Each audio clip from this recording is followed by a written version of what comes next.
Evangelho de João, capítulo 1, versículo 19 até o de número 28, nos mostra assim a palavra do Senhor.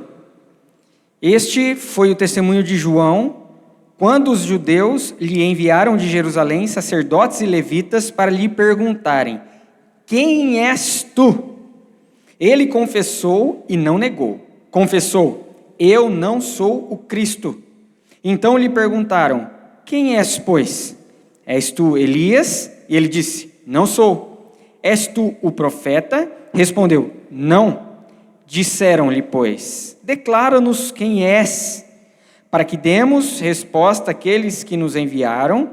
Que dizes a respeito de ti mesmo? E então ele respondeu: eu sou a voz do que clama no deserto. Endireitai o caminho do Senhor, como disse o profeta Isaías. Ora, os que haviam sido enviados eram de entre os fariseus, e perguntaram-lhe: então por que batizas, se não és o Cristo, nem Elias, nem o profeta? Respondeu-lhes João: eu batizo com água, mas no meio de vós está quem vós não conheceis, o qual vem após mim, do qual não sou digno de desatar-lhe as correias das sandálias. Estas coisas se passaram em Betânia, do outro lado do Jordão, onde João estava batizando. Vamos orar, meus irmãos, pedindo a iluminação do Santo Espírito para que possamos compreender a palavra do Senhor. Querido Deus, nós clamamos nesta hora a ação iluminadora do Teu Santo Espírito para que as palavras possam encontrar guarida em nosso ser, por meio do confronto, do alívio, da motivação, da exortação, e que possamos viver essa palavra, Deus, não apenas em nossa mente, mas na nossa prática também, todo o nosso coração, toda a nossa vida e em todo o tempo. Em nome de Cristo Jesus que nós oramos e agradecemos a Ti, Deus. Amém. Meus irmãos, expectativas. Me lembro, a primeira Copa do Mundo que eu assisti conscientemente foi a Copa do Mundo de 1998. Em 1994 eu tinha 7 anos de idade, eu não ligava muito para futebol naquele tempo, então não acompanhei a Copa do Mundo de 1994, mas a de 98 sim.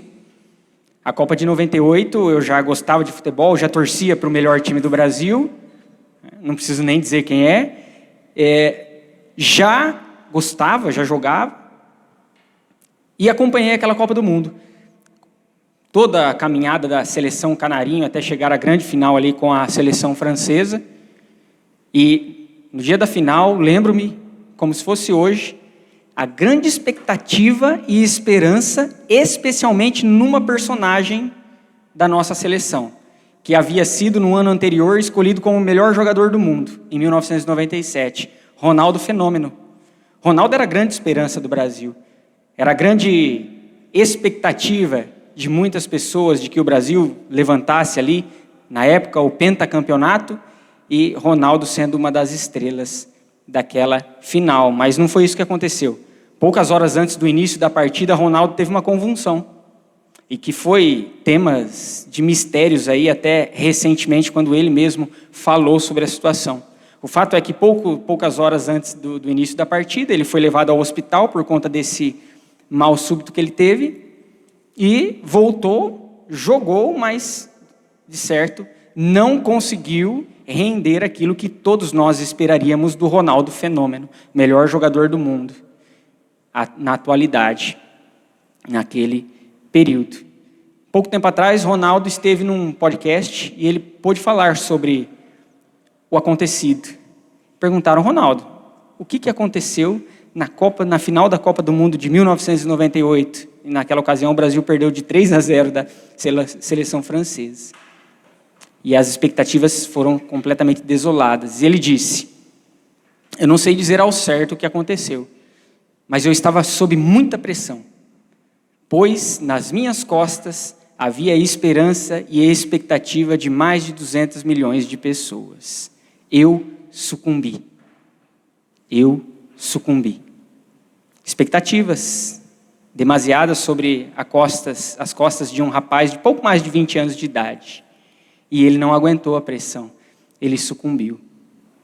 Expectativas geradas. Quantas vezes, amados irmãos e irmãs, nós não escutamos na nossa caminhada, na nossa vida, a seguinte declaração: eu não esperava isso de você. Logo de você isso? Quem é você? Porque pessoas criaram expectativas, essas expectativas foram frustradas, então a pessoa chega diante de nós: eu não esperava isso de você. Quem é você? Quem é você?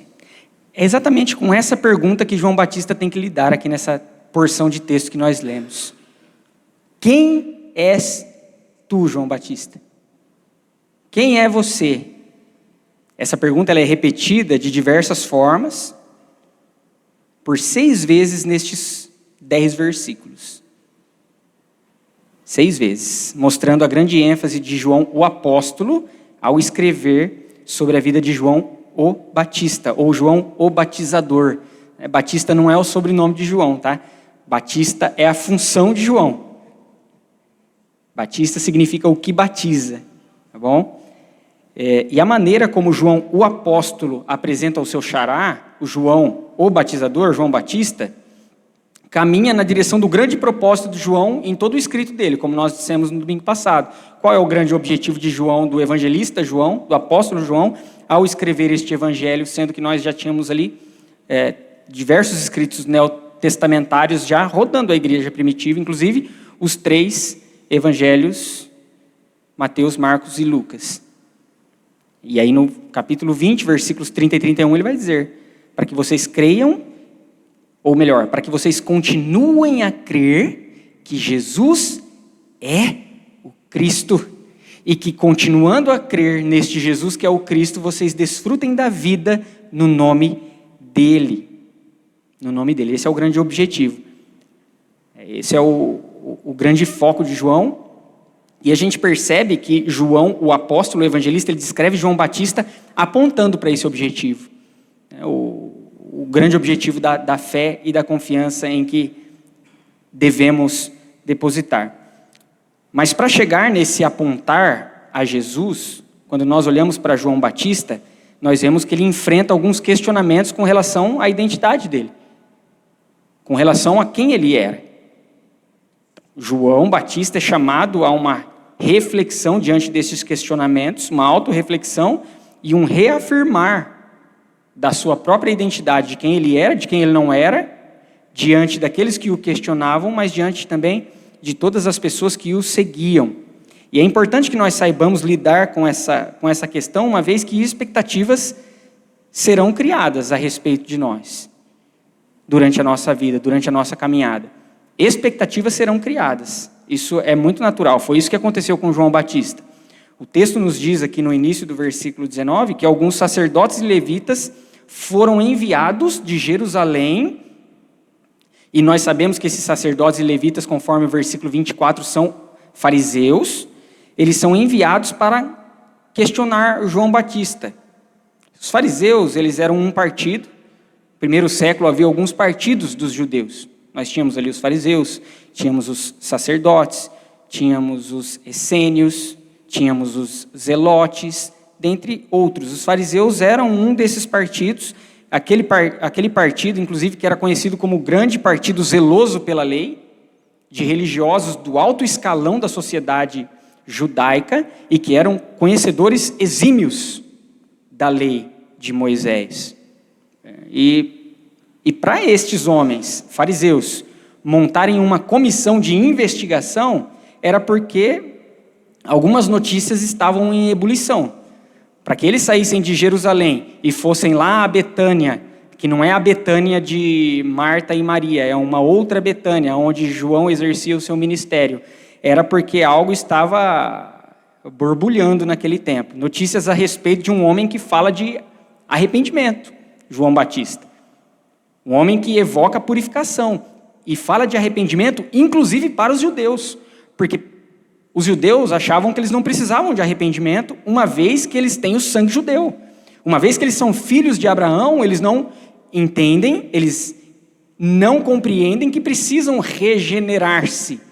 Mas quando João Batista vem, ele evoca não apenas o arrependimento dos gentios, mas também o arrependimento dos próprios judeus. E aí coisas começam a chegar então. Quem é este homem que fala de arrependimento, inclusive para os judeus? Quem é esse homem que não apenas fala de arrependimento, mas está batizando, e o batismo ali como um ritual de purificação? Quem é esse que está batizando? Quem é esse que fala maravilhas? E aí talvez o que chegasse ou na verdade o que chegou aos ouvidos dos fariseus, talvez ele seja o Cristo? Talvez ele seja o Elias? Talvez ele seja o grande profeta, aquele que Deus suscitaria no meio do seu povo, ao qual todos dariam ouvidos? Quem é este homem? E aí então se monta uma comissão com sacerdotes e levitas de entre os fariseus, e eles são enviados para averiguar o que está acontecendo ali. Se de fato procedia toda essa fama de João o Batizador, de João Batista. Porque expectativas foram criadas a respeito de João. Só que olha só, pessoas projetaram em João Batista aquilo que ele nunca assumiu para si. Mais expectativas foram geradas a respeito dele.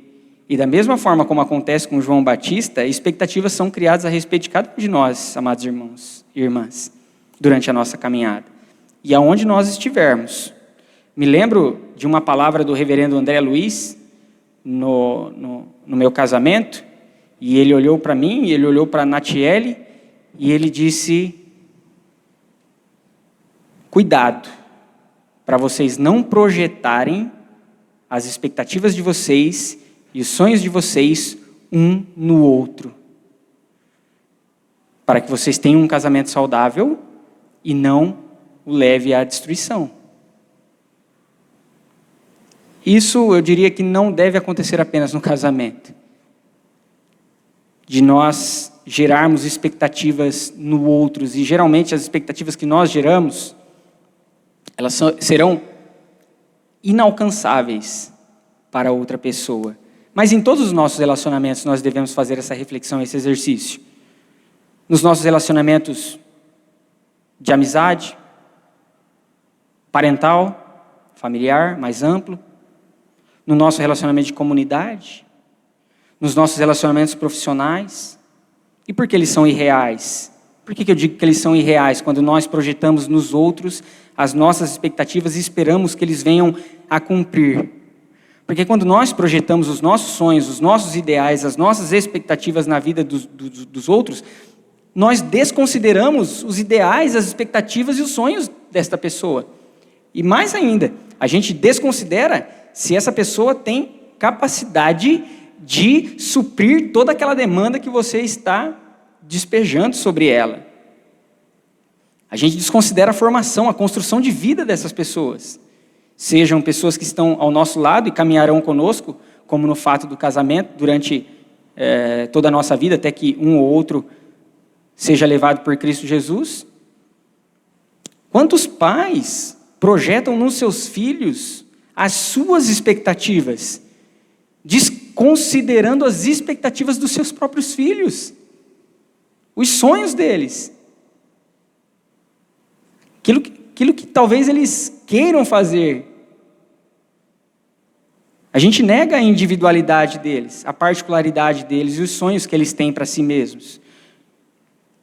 Quantas pessoas que acabam de conhecer outras pessoas, fazer amizade com alguma pessoa, seja no âmbito profissional ou em qualquer círculo, acaba de conhecer uma pessoa e já projeta nela toda a expectativa, esperando que essa pessoa venha a suprir, só que depois nós nos frustramos, porque nós vimos que na verdade não era bem assim, que nós criamos expectativas exacerbadas e que de fato seriam irreais e inalcançáveis para outra pessoa. Expectativas serão criadas. Expectativas foram criadas a respeito de João Batista, expectativas são criadas a respeito de cada um de nós, estando onde nós estivermos. Então a pergunta, quem é você? Ela precisa fazer parte da nossa reflexão e ela precisa estar muito bem definida em nós E ela precisa não apenas estar definida para nós, mas para nós e para os outros. Para que eles saibam de fato quem nós somos. Para que nós não venhamos a sucumbir diante das pressões que vêm sobre nós, como o jovem Ronaldo sucumbiu diante das expectativas pouco antes da final da Copa do Mundo de 1998. Para que nós não sucumbamos por expectativas que nós não queríamos, nós não pedimos, mas que foram criadas. E diante dessas expectativas que são criadas, a primeira coisa que nós precisamos fazer é definir quem nós não somos. Quando nós voltamos aqui para o texto, nós temos João respondendo. Ele confessou e não negou. Confessou, eu não sou o Cristo. E lhe perguntaram, és Elias? Não sou Elias. É o profeta? Não sou o profeta. Definindo quem ele não era. Nós vimos que quando aqueles religiosos chegam com esse questionamento, João ele dá testemunho a respeito da pessoa dele, da identidade dele. E confessa diante dos religiosos, mas não apenas diante dos religiosos. João ele traz essa confissão e esse testemunho diante de todos os seus seguidores, diante de todas as pessoas que o admiravam, dentre as quais, muito possivelmente, haviam essas pessoas que tinham criado toda essa expectativa. Porque se a gente for lá para o versículo 28, está dizendo lá, ó, estas coisas se passaram em Betânia, do outro lado do Jordão, aonde? Aonde João exercia o seu ministério. Então, sim, estavam todas as pessoas que admiravam João ali. Os seguidores, os discípulos de João Batista estavam ali. E ele confessa não apenas diante, então, desses religiosos que vieram averiguar, mas o tom de João é para que todos saibam quem ele não é. Quem ele não é. É o Messias? É Cristo? Não sou. Quem era o Messias? Nós já falamos, continuaremos a falar sobre o Messias durante toda essa exposição do Evangelho de João, porque a intenção de João é mostrar que o Messias é o Cristo, é o Jesus. Messias e Cristo é a mesma expressão. Uma é hebraico, Messias, e Cristo é grego, tá? Mas é a mesma expressão. Que Cristo, que o Messias era Jesus, o homem Jesus. Ele era aquela esperança dos judeus, prometida desde o Antigo Testamento, de um homem que viria e ele traria todo o renovo ao povo dele, não mais deixando com que eles sofressem opressões, mas que eles fossem libertos. Essa era a expectativa que eles, olha só, que chegaram aos ouvidos dos fariseus, que era a respeito de João Batista. Mas ele diz, ele confessa, ele dá testemunho e confessa. Há uma ênfase que ele confessa e diz. Ele confessa e diz, eu não sou o Cristo. Mas então quem você é? O Elias, aquele que foi trasladado, subiu aos céus, veio para abrir o caminho do Cristo? Você é a esperança, João Batista? Não tenham essa expectativa a respeito de mim. Mas então quem você é? Segundo Deuteronômio, é o profeta que Deus suscitaria entre o seu povo e a este todos escutariam? Não depositem essa expectativa em mim. Eu não sou essa esperança que vocês tanto aguardam. São todas figuras de autoridade, que o Cristo, Elias, o profeta, todas figuras de autoridade. E ele confessa, eu não sou nenhum deles. E não é apenas, como eu disse, uma declaração de João Batista. É um testemunho. É uma convicção tal que, se necessário, ele a defende com a própria vida. Dessa expressão testemunho vem a expressão mártires, que eram aqueles que morriam em prol do Evangelho. É uma defesa tal que, se necessário, João entregaria e morria como morreu para defender e apontar para a verdadeira luz, que é Cristo Jesus. João deixa muito claro quem ele não é, porque diante das expectativas que são criadas, é necessário que nós definamos quem nós não somos, em primeiro lugar. João está dizendo, eu não sou o Salvador que vocês estão esperando. E quem de nós, irmãos, nunca pensamos Nunca tivemos em nossa mente, nunca passou, mesmo que de súbito, em nosso coração, que nós éramos os salvadores de alguma situação. Que ninguém poderia fazer aquilo e que só eu era capaz de fazer aquilo. Mais ninguém. Lembro-me de um dos primeiros, na verdade foi o primeiro trabalho que eu tive, e depois de alguns anos ali, uma empresinha americana, uma metalúrgica, eu era bom naquilo que eu fazia. Eu era bom, eu me empenhava bastante, sabia que eu era bom, e falo isso com toda modéstia. Haviam pessoas, de fato, melhores do que eu, mas eu era muito bom. Melhor que muitas pessoas que estavam ali, só que isso começou a subir na minha cabeça. Porque eu sabia que eu era bom naquilo que eu fazia. E aí eu já não ouvia mais ninguém, eu não dava atenção aos conselhos que me eram dados. Eu achava que eu nunca seria demitido porque eu era o cara, sabe, uma marra danada, marrento. Marrento era o Paulinho lá na primeira empresa dele, mesmo menino marrento. Até que um dos patrões que cuidava ali do nosso setor de produção, eram 2 irmãos, um deles pouco conversava com as pessoas. Quando ele falava, todo mundo ficava quietinho. Quando ele chegava, a presença dele já impunha respeito ali. Ele era o chefe e o irmão dele era um dos líderes, esse mais próximo da gente.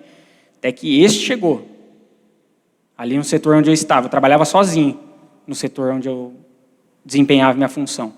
Ele chegou e falou: Paulo, quando fala Paulo, né, já é difícil, eu sou acostumado sempre me chamar de Paulinho, né? Não sei porquê também. Mas, aí ele falou Paulo, obviamente que ele ia falar Paulo. Fiquei quietinho, esperando que ele ia falar. Ele disse: você é bom no que você faz.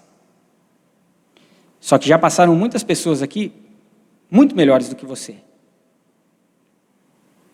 E outras virão, que serão muito melhores do que você. Põe uma coisa na sua cabeça e leve para a sua vida. Você não é insubstituível. Ele falou com toda a gentileza, gente. Toda a gentileza. E isso, certamente, como vocês estão vendo, está guardado no meu coração até hoje. Porque eu pensava que eu era o Messias onde eu trabalhava. Eu achava que se eu saísse de lá, a coisa não funcionaria mais. Sabe? A gente tem dessas coisas, não é? E de fato há uma síndrome com esse nome. Síndrome do Messias. São pessoas que pensam que elas são salvadoras não apenas de si mesmas, mas salvadoras dos outros também. A síndrome do Messias faz com que pessoas pensem que elas precisam resolver tudo. E que se ela não estiver envolvida em qualquer situação, o negócio não vai andar, não vai girar. Ela tem que estar ali para que flua. Que ela precisa atender todos os anseios que são depositados sobre ela, todas as expectativas, que ela precisa ter resposta para todas as situações, que ela precisa fazer o que os outros solicitam o tempo todo. Porque o que vão pensar de mim se eu não atender as expectativas das pessoas, não é? O que será de mim se eu não responder às demandas que são colocadas diante de mim? Síndrome do Messias, só que isso custa caro, porque o Messias certamente foi um homem, mas um homem na qual residia também a natureza de toda a plenitude da divindade. O Messias é homem sim, mas ele é completamente Deus também. E diferente de nós, a síndrome do Messias, ou de Messias para nós, custa caro, porque ela custa a nossa humanidade. Porque nós não nascemos para ser o Salvador. Nós não nascemos para ser o Messias. Quem nasceu para ser o Messias foi Jesus Cristo, que já existia na pessoa do Deus Filho desde a eternidade, mas ele, Cristo Jesus, no momento em que ele encarna e entra em nossa história, ele nasceu para ser o Salvador, não eu e você. Quando nós assumimos a síndrome do Messias, e isso vai minando a nossa humanidade, porque nós nos colocamos num patamar inalcançável, que nós mesmos não conseguimos alcançar. Nós não somos salvadores de ninguém. É importante que nós entendamos isso. Nós não somos Messias para os nossos amigos. Nós não somos Messias para a nossa família. Nós não somos o Messias nas nossas relações profissionais. Nós não somos o Messias dentro da igreja.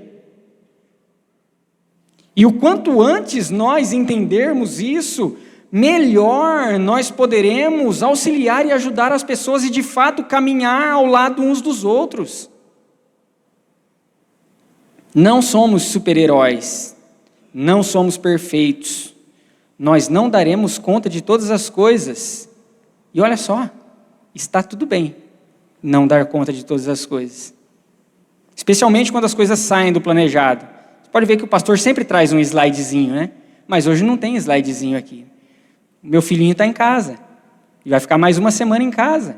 O pastor não conseguiu preparar o slide, está tudo bem, está tudo certo, porque eu tenho que escolher coisas que são prioridades, de acordo com as situações que me são colocadas. E eu não consigo dar conta de tudo, porque nós não damos conta de tudo e precisamos entender que está tudo bem não dar conta de tudo, porque nós não somos salvadores, nem de nós mesmos e nem das outras pessoas, por mais que expectativas sejam depositadas sobre nós.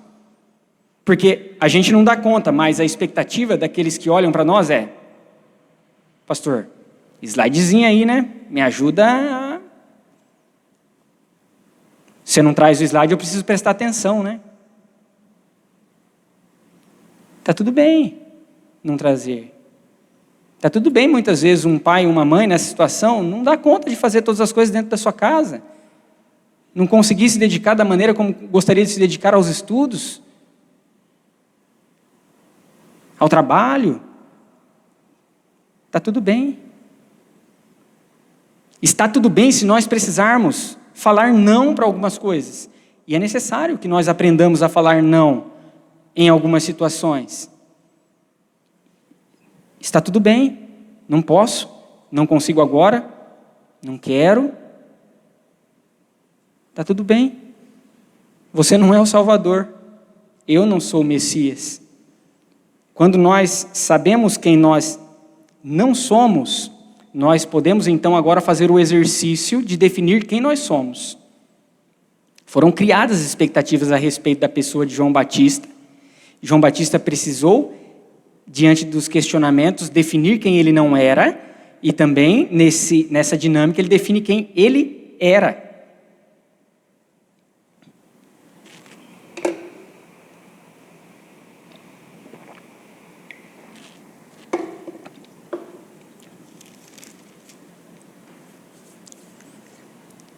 Ele não é o Messias, não é o Cristo, não é Elias, não é o profeta. Então, diz quem que você é, João Batista, dizem os fariseus. Eu sou a voz que clama no deserto, endireitai o caminho do Senhor. Eu não sou a salvação de vocês. Eu não sou aquele que vai suprir todas as expectativas de vocês, mas eu sou aquele que aponta para a expectativa plena. Eu sou aquele que aponta para a esperança plena. Eu não sou a expectativa, mas aquele para o qual eu aponto, ele é a expectativa plena da vida de cada um de vocês, da vida de cada um de nós. É exatamente sobre isso que fala essa profecia de Isaías, que João evoca para si: eu sou a voz que clama no deserto, endireitai o caminho do Senhor. Essa profecia lá de Isaías capítulo 40, todo o capítulo, fala de um renovo que alcançaria o povo de Deus. Um povo que sofre, que está sendo oprimido, que experimentaria de um renovo tal que não voltaria mais a experimentar a realidade do caos. Então, diante dessa resposta de João Batista, eu sou a voz que clama no deserto, vem outra pergunta dos fariseus, bem provocativa, por sinal. Por que você batiza, então, se você não é o Cristo? Se você não é Elias, se você não é nem o profeta? Está dizendo, se você não é ninguém, João Batista, por que você batiza? E batizar, como eu disse, é um ritual de purificação, que apenas algumas pessoas específicas poderiam realizar, inclusive os fariseus. Então, para eles, João não faz parte dessa ordem, ele não era uma pessoa dotada de toda a capacidade para a realização do ritual de purificação, a não ser que ele fosse o Cristo, Elias ou o profeta. Por isso que eles questionam, por que você batiza então? Porque eles ficam escandalizados por aquilo que João Batista está fazendo. Ainda mais porque ele está fazendo isso com os próprios judeus. É uma virada de mesa. Por que judeus precisam de arrependimento? E aí João continua na mesma direção da resposta anterior, quando ele é questionado sobre o porquê de batizar. Ele diz, eu batizo com água. Quando João diz que ele batiza com água, ele está nos levando a entender que o que ele está refletindo para aqueles homens, eu estou apontando para o caminho.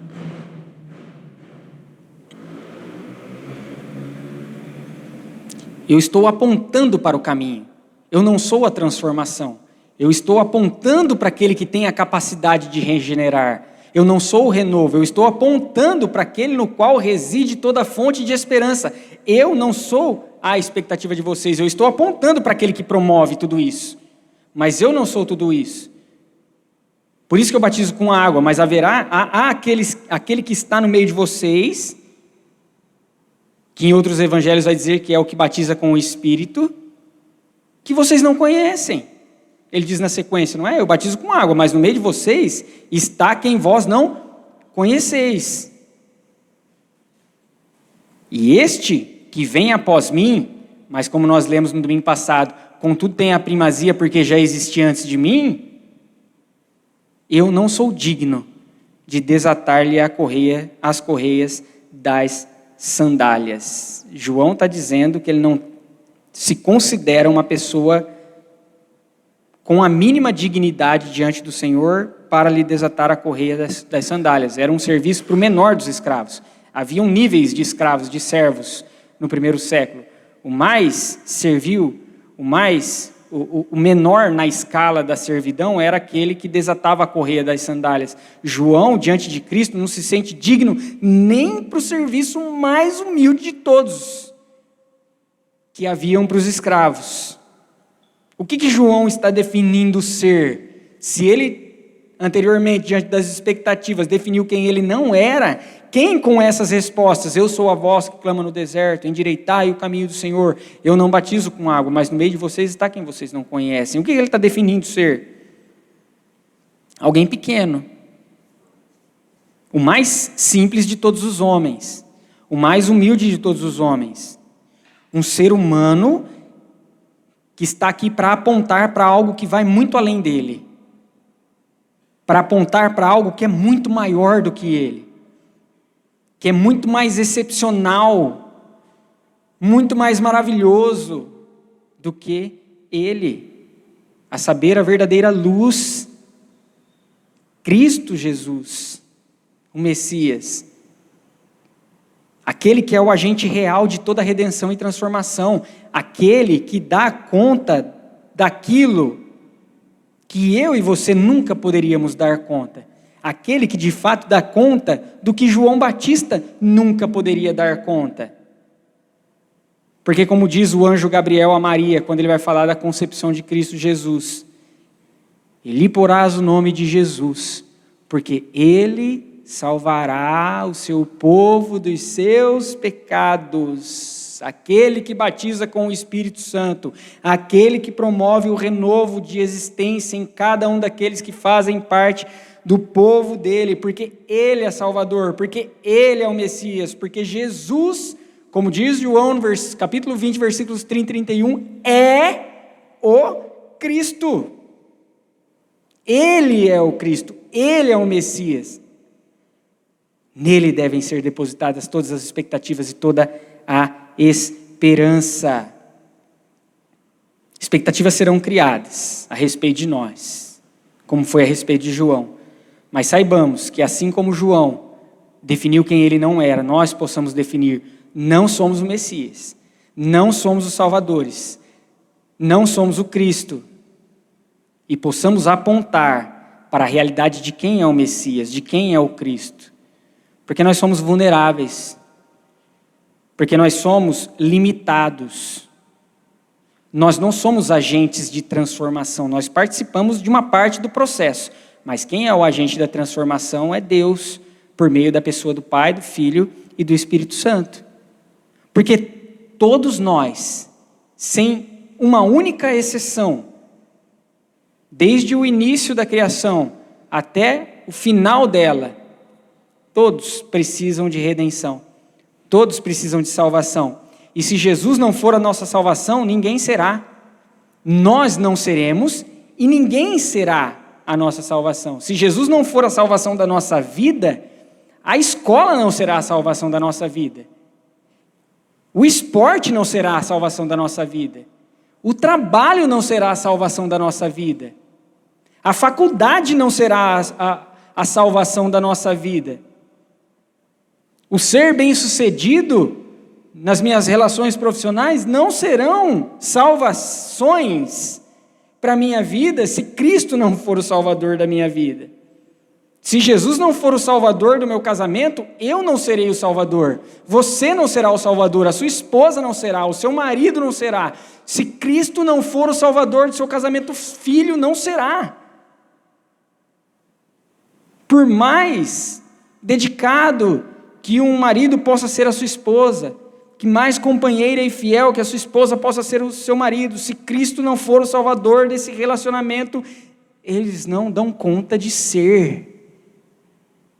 Eles não dão conta de ser, porque todos nós carecemos de redenção, e uma redenção essa proposta por Jesus, transformação essa dada por Cristo Jesus, que afeta toda a esfera da nossa existência. Essa transformação que promove toda essa transformação, toda essa mudança, ela só pode ser encontrada em Cristo, o Jesus, Messias. João Batista fez-se vulnerável onde ele exercia o seu ministério, em Betânia, onde ele batizava, para que ninguém pudesse, ao se deparar com esse testemunho dele, depositasse uma confiança e uma expectativa irreal sobre a sua pessoa. Então, quando nós olhamos para nós devemos fazer com que as pessoas também saibam que nós somos vulneráveis. Não tem problema nenhum com isso. Não tem problema nenhum as pessoas saberem que nós somos limitados aonde nós exercemos o nosso ministério, seja no nosso trabalho, seja nas relações onde nós estamos, para que expectativas irreais não sejam não apenas depositadas sobre a nossa vida, mas para que nós não tomemos posse dessas expectativas irreais, porque ela acabará com a nossa humanidade diariamente, constantemente. Então, por exemplo, eu preciso dizer para vocês, preciso falar para vocês, eu, pastor Paulo, eu tenho as minhas vulnerabilidades, eu tenho as minhas limitações, eu não conseguirei atender todas as demandas que muitas vezes vocês esperam.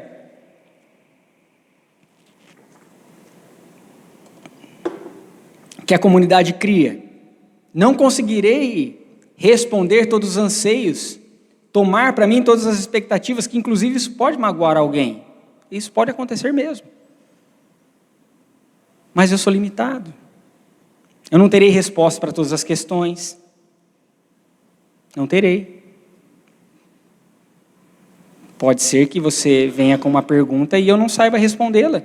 E está tudo bem. E está tudo certo. Você precisa entender que algumas vezes eu vou falar não posso,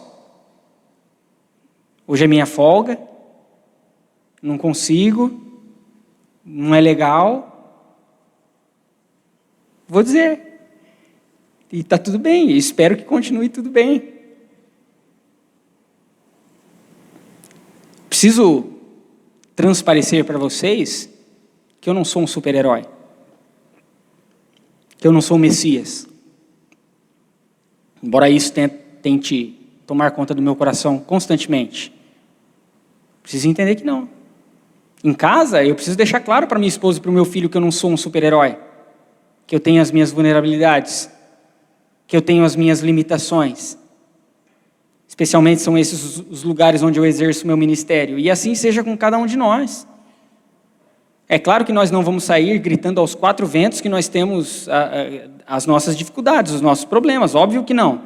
Só que nós não precisamos transparecer ou não devemos transparecer, sermos super-heróis, pessoas perfeitas, santarrões. Não precisa. Nós temos os nossos dilemas. Nós temos os nossos percalços. Mas não nos coloquemos na posição de Messias. Super-heróis perfeitos que dão conta das expectativas que acabam sendo geradas durante toda a vida. Meados século XX, um escritor, um quadrinista, escritor, muito famoso, que faleceu recentemente, chamado Stan Lee, ele é criador de vários personagens aí do mundo dos quadrinhos, né? O Homem-Aranha, os X-Men, Pantera Negra, dentre outras personagens. Ele sacou uma coisa muito legal ali na década de 30 a 60, onde nós havíamos alguns super-heróis do universo da DC, como Superman, Mulher Maravilha, que são super-heróis intransponíveis. Nada derruba, nada atinge. Se eles entram na parada, você sabia que está tudo certo, porque eles eram os salvadores. Eles eram os messias. Mas Stan Lee, ele sacou que isso trazia um distanciamento para com a própria humanidade. E aí, por exemplo, quando ele cria o Homem-Aranha, ele cria um jovem nerd que tem problema familiar, que tem seus dilemas familiares, porque isso traz aproximação para com o público. Ele percebe isso, ele cria os X-Men, que eram mutantes que sofriam todo tipo de preconceito dentro da sociedade. Porque para Stan Lee, isso tornaria suas personagens mais críveis, mais dignas de acreditar. Não era uma coisa muito distante, era algo mais próximo da realidade. Embora as personagens dele fossem superpoderosos, eles enfrentavam as suas limitações, eles tinham os seus dilemas, eles demonstravam as suas vulnerabilidades como qualquer outro ser humano. E isso fez eles serem dignos de serem aceitos da maneira como foi nesse período da nossa história. Porque isso os aproximava da realidade. Porque não se acredita em quem se mostre perfeito. Não dá para acreditar em quem se mostra perfeito. Não dá para acreditar nas ilusões que nós vemos nas redes sociais, gente. Tudo muito bonito, tudo muito belo, tudo muito maravilhoso. Só que quando a gente vem para a nossa realidade, nada se parece com aquilo. Se dá para acreditar em nada que se mostre perfeito, a não ser Jesus. E se por um lado nós não somos especiais nesse sentido, saber que não há nada de exuberante mais do que especial em cada um de nós, saber quem nós somos, saber que nós somos seres humanos, como criados por Deus, nos faz sermos especiais aos olhos dele. Se por um lado nós não somos especiais, porque as coisas não giram em torno do nosso umbigo e nós não somos o Messias, por outro lado nós somos especiais sim, porque o alcance da graça de Cristo Jesus, o Espírito Santo dele habita em cada um de nós. Se isso não faz de nós pessoas especiais, eu não sei o que pode fazer. Então sim, saber quem nós somos nos torna especiais aos olhos de Deus, assim como foi com João Batista. Certa feita, Jesus é questionado pelos próprios discípulos de João Batista se ele era o Cristo. João estava encarcerado e manda os seus discípulos a questionarem a Cristo. É você mesmo Cristo ou nós devemos esperar outro? Porque ele estava angustiado, preso e ninguém fazia nada para livrá-lo de lá. Jesus diz, fala para João que cegos estão vendo, coxos estão andando e o evangelho está sendo propagado entre os pobres. Podem ir embora. Eles vão embora. Quando eles vão embora, Jesus diz o quê para aqueles que estavam ali? Dentre mulher, não há um nascido que seja maior do que João Batista. Porque aos olhos, João se enxerga como ele deve se enxergar, como um ser humano vulnerável e limitado.